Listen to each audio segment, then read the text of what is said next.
2. Distributive justice.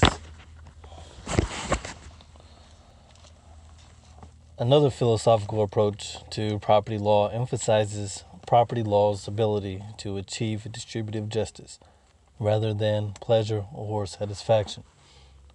Aristotle, for example, held that a conception of distributive justice is implicit in various forms of social organization. For Aristotle, the principle of justice is different for different societies, but it is appropriate for each type of society to promote its own conception of distributive justice through its constitution and laws, including its notion of property rights. He argued that a democracy will favor an equal distribution of wealth, whereas in aristocracy, the form preferred by Aristotle, will favor the distribution of wealth according to the virtues of various classes. In Aristotle's conception, it is just that aristocrats receive an unequal share of wealth because they use it for more worthy ends than do others.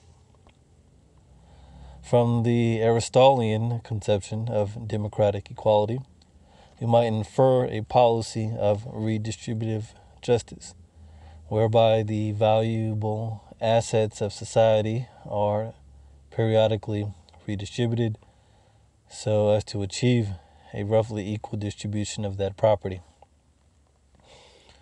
In general, this sort of redistribution would favor the poor and penalize the wealthy.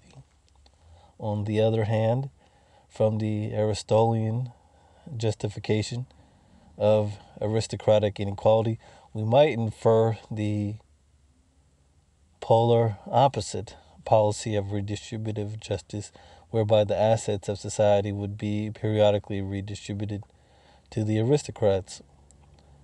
To the extent that the aristocracy and the wealthy are the same group, this redistribution of property would favor the rich and penalize the poor. In either case, these notions of distributive justice make property claims as tentative as they were under utilitarianism, and therefore open to the same criticisms.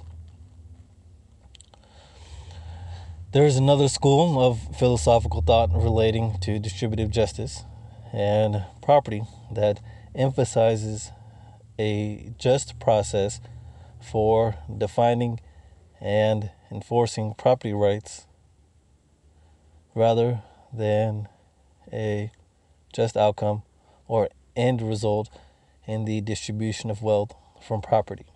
Superscript 29, which reads, "The most forceful modern statement of this is in R. Nozick, Anarchy, State, and Utopia, 1974.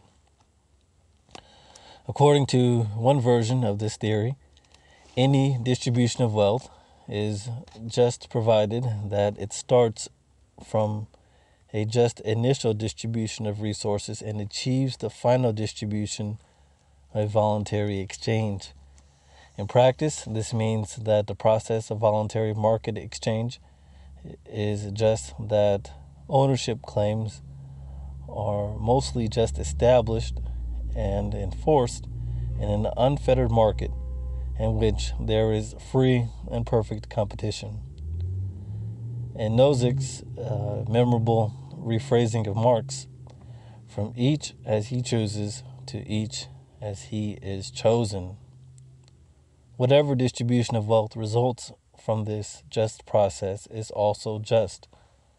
Thus, according to this theory, redistributing property to dilute the effects of competition is unjust.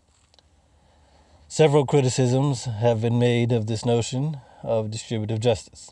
The most telling criticism is that the competitive process can lead to a multitude of distributive outcomes, from one in which each individual has an equal share to one in which one individual has 99% of the property and everyone else divides up the remaining 1%.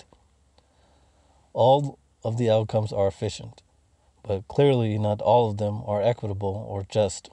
The notion of the competitive process as distributive justice is not a sufficient guide to designing rules of property law. At a minimum, there must be an additional independent standard by which to appraise various initial endowments of property.